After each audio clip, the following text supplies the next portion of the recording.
दोस्तों, आज रूस और यूक्रेन के बीच युद्ध के 1470 दिन हो गए हैं, जबकि ईरान पर आक्रमण के 5 दिन। हमास और इसराइल के बीच वर्तमान युद्ध बंदी के 145 दिन, हालांकि उसकी अभी बातें नहीं करूंगा। और हिजबुल्लाह की तरफ से पूरी तरह से आक्रमण शुरू हो गया है। इसराइल का भी ग्राउंड अटैक हिजबुल्लाह के खिलाफ दक्षिण लेबनान से आगे बढ़ रहा है। उस पर हल्की सी चर्चा हो सकती है। इस बीच में यह बता दें कि पीछे में जो आप देख रहे हैं, कल जंतर मंतर पर एक बड़ा सा, मैं कहूँ कि 700 से 800 लोगों की, जो मुख्यतः वामपंथी दलों के साथ हैं, उन लोगों ने धरना प्रदर्शन किया ईरान पर आक्रमण के खिलाफ। ईरान की जनता के साथ अपनी एकजुटता दिखाई और साथ साथ यह भी प्रश्न उठाया कि भारत सरकार ने चुप्पी क्यों लगा रखी है ईरान पर आक्रमण का, जो अमेरिकी साम्राज्यवाद और जायनोवादी इजराइल द्वारा किया जा रहा है। अति संक्षिप्त में, रूस और यूक्रेन के बीच युद्ध के बारे में, दक्षिण में जापोरिजिया क्षेत्र में रूसी सैनिकों ने वेजिल्यांका पर कब्जा कर लिया है, जो स्टेपनोगोर्स्क के उत्तर में है। पूर्व में पोक्रोवस से उत्तर पश्चिम तथा उत्तर पूर्व की तरफ से भी आगे बढ़ रहा है, जो मुख्य रूप से कॉन्स्टांटिनिवका की तरफ बढ़ रहा है। लाइमान में रूसी सैनिकों की बढ़त वैसे ही जारी है जैसे पहले थी, धीमी गति से, लेकिन दक्षिण पूर्व, उत्तर उत्तर पश्चिम से लाइमान में प्रवेश करने की पूरी चेष्टा जारी है। जहां तक और ऊपर में आ जाएं, कुपियांस्क की बात है, पोजिशनल बैटल है, कोई खास परिवर्तन नहीं है। वोल्चांस्क और सूमी में लगातार रूसी सैनिक आगे बढ़ रहे हैं और उनकी गति जो है वह तकरीबन 400 से 500 मीटर हर रोज है और दोनों तरफ से ज़बरदस्त भयानक रूप से इंटरडिक्शन मिशन जारी है।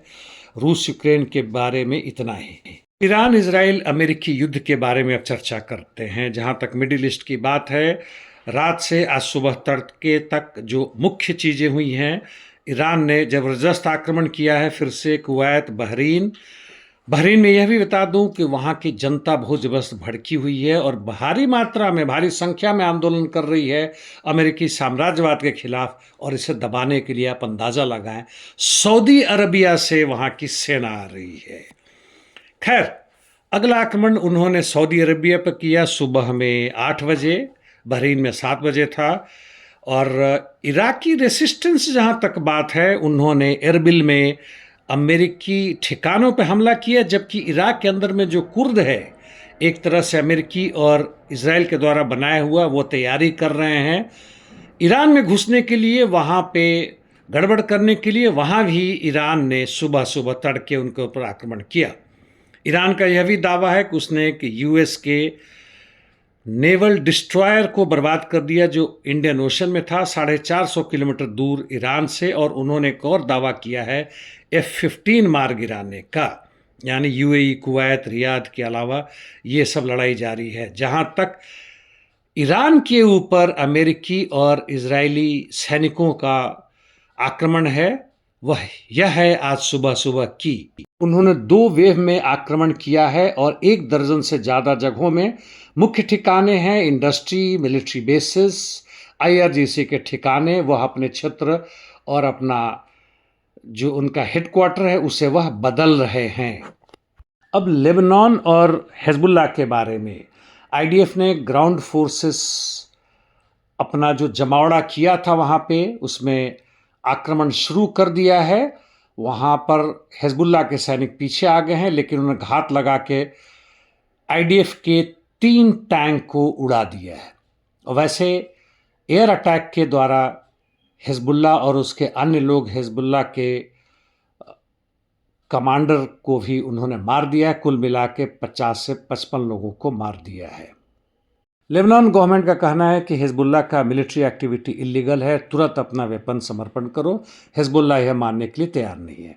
उन्होंने अपने ड्रोन से इजराइल के उत्तर में तथा हैफा के पोर्ट पर भी उन्होंने आक्रमण किया है, जहां उन्होंने इजराइल के एक पोत पर सफलतापूर्वक आक्रमण करने की बात की है। इकोनॉमी ऑफ वॉर, इसका मतलब होता है कि इस वॉर के लिए हम कितना पैसा लगा रहे हैं। इसमें हम देखें तो ईरान सस्ते हथियारों का इस्तेमाल कर रहा है। हजारों उसने ड्रोन्स का इस्तेमाल करके सैचुरेट कर दिया है एनिमी के एयर डिफेंस को। और कुवैत और अन्य जगहों के शासक कर रहे हैं कि अमेरिका दो नीति अपना रहा है और सारे एयर डिफेंस मुख्य रूप से इजराइल के लिए लगा रहा है। नेचुरली होना ही हो, तुम तो उनके पप्पू रहे हो, तुम्हारे लिए काम नहीं कर रहे हैं। तो बता दूं कि एक शाहिद में $35,000 कम नहीं है। हालांकि इनका जो इंटरसेप्टर है वह $40 लाख के बराबर है और अभी अमेरिकी और इजरायली इंटरसेप्टर्स की कमी होने वाली है, हो रही है। ऐसा लगता है कितना भी डिंग हाँक ले ट्रंप की, हमारे पास कमी नहीं है और हम अनंत समय के लिए लड़ सकते हैं, बकवास कर रहे हैं। उनका जितना भी है आयरन बीम है जो लेज़र वेपन की तरह से करते हैं, उनका आयरन डोम एक्सेट्रा है, उनकी बर्बादी निश्चित लग रहा है। और ऐसा लगता है मुझे कि ईरान इंतज़ार कर रहा है और हफ्ते भर के लिए कि जब इनका एयर डिफेंस सिस्टम कमज़ोर हो जाए तो अपने प्रमुख मिसाइल्स का इस्तेमाल करेगा जो बेसिकली हाइपरसोनिक है। राष्ट्रीय स्तर पर देखें तो ब्रेंट क्रूड और जो दूसरे हैं 80-85 से लेके 70% तक बढ़ गए हैं और जितने भी यूरोपियन कंट्रीज़ हैं वहाँ इनके गैस के और पेट्रोल डीजल के दाम में 90 से 70% तक का इजाफा हो गया। भला बताइए, पहले के पुराने माल इन्होंने रखा हुआ, क्यों बढ़ा देंगे? यह पूंजीपति वर्ग का चरित्र है जो कि केवल दुश्मनों को नहीं अपनी जनता को भी लूटते हैं। दोस्तों, आप इस पूंजीवाद के खिलाफ समाजवादी आंदोलन के लिए साथ जुड़ें, आगे बढ़ें। जहाँ तक हॉर्मुज स्ट्रेट की बात है, जिसे जल डमरू मध्य भी कहते हैं हिंदी में, वह तकरीबन ब्लॉक हो गया है और इसलिए तेल का दाम और बढ़ने वाला है। पुतिन कहते हैं कि उन्होंने यूएई और कतर बहरीन के लोगों से एमबीए से भी बातें की हैं और युद्ध बंदी की बात कर रहे हैं। कौन सी युद्ध बंदी यार? अभी इन सबको बर्बाद होने दो और ईरान को जीतने दो। यदि तुम नहीं शामिल होते हो तो कम से कम अप्रत्यक्ष रूप से मदद करो अंतर्राष्ट्रीय स्तर पे साम्राज्यवादी और जैनवादी शक्तियों को कमजोर करने के लिए। आज के लिए इतना ही दोस्तों, धन्यवाद।